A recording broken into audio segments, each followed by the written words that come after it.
In this tutorial series, we'll be building a complete test automation suite from scratch. Throughout the series, we will cover all key aspects of a test automation framework, including cross-browser testing, test reports, parameterization, and more. Make sure to code along with me in each session. So let's dive in. Let's start with creating a new repository in Git. So I'm gonna go to GitHub, and here I'm gonna click new to create a new repository, and let's name it as Selenium Study.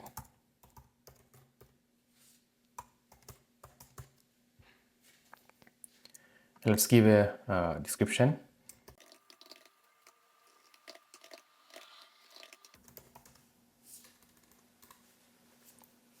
This is a test suite with Selenium, and I'm gonna leave it as a public repository.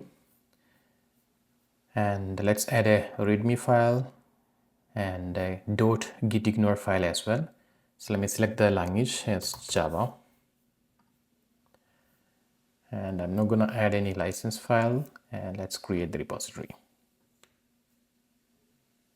There you go, the repository is created.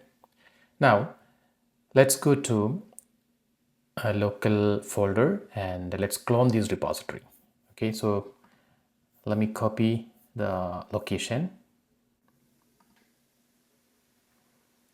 Now let's go to Finder. I'm gonna clone the repo into this div. So let me go to the terminal. I'm selecting new terminal at folder in MacBook. If it's Windows, you know how to go to the command prompt window. You'll be taking the Windows Explorer and the address bar. You'll go to the code location, and in the address bar, you'll be typing CMD and click enter, and you'll get command prompt in Windows. But in Mac, we are using terminal, right? Okay, so now let's clone the repo. So the command git clone, and let's copy the location. All right, now it's cloned. Now let's go to the location and check the files. Okay, so here in this location you have Selenium Study, the repo that we created, and let's look for the files inside that. Okay, so we see readme.md, and we should see one more file, .gitignore. Since the file name starts with dot, by default it will be hidden. Okay, but we can show the files by clicking Command Shift dot in Mac machine, so that it will display the hidden files. So you can see .ignore file, and obviously Git will be creating its own configuration files as well with .git folder. Okay, so let me unhide the files and folders starting with dot.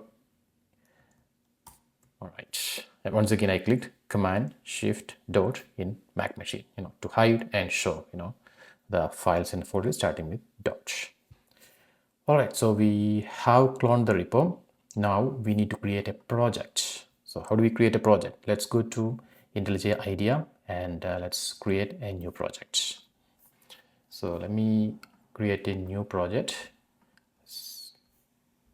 File, new project, and here I'm gonna give a name for this project. So I'm gonna give the same name exactly like how we named the repo, Selenium.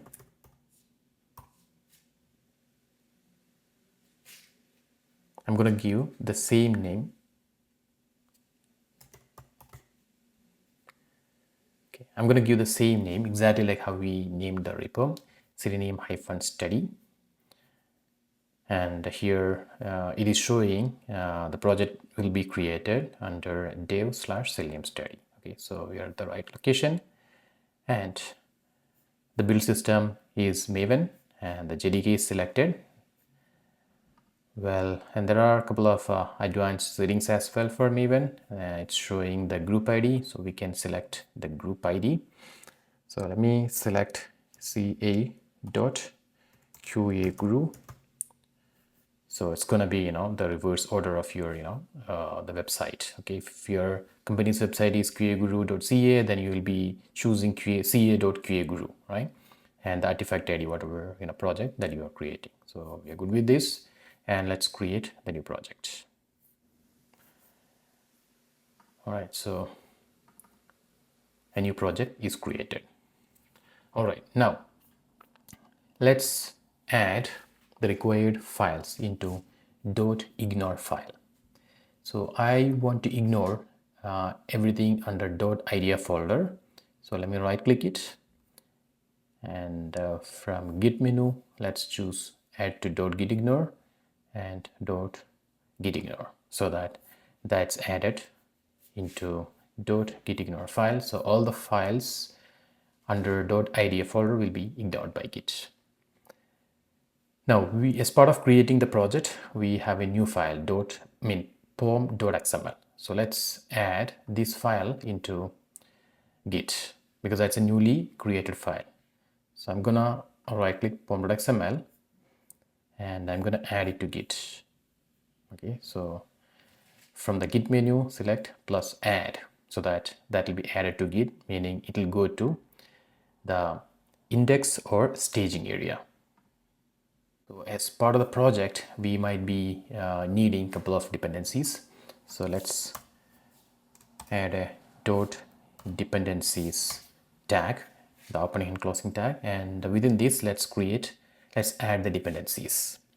Okay, so what are the dependencies we need immediately? We definitely, we need a framework. So for that, let's add the dependency of TestNG.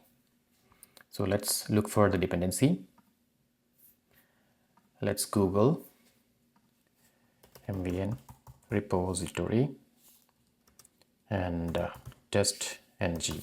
So this will take you to the location where you have the TestNG repository available, and I'm copying it, and let's come back and add it here. All right, now let's add the second repository. Definitely we need Selenium. Okay, so in maven repository site, let's look for Selenium Java, and let's search for that, and let's click Selenium Java here, and let's take the latest dependency. Well, let's copy that and let's paste it here. Now we will need to deal with different browsers, right? So if Selenium needs to communicate with a particular browser, we need the corresponding driver for the browser. So for example, Chrome has a driver and that's totally different from that of Edge or Safari. So for each browser, there is a driver available. So in order to communicate with the browser, we use a corresponding driver files. For managing these files, there is a dependency library available, which is called WebDriver Manager. We'll be using that library in order to communicate with the browser. Okay, so these driver programs work as an agent between Selenium and the browsers. So let's get the WebDriver Manager dependency. Let's go and search with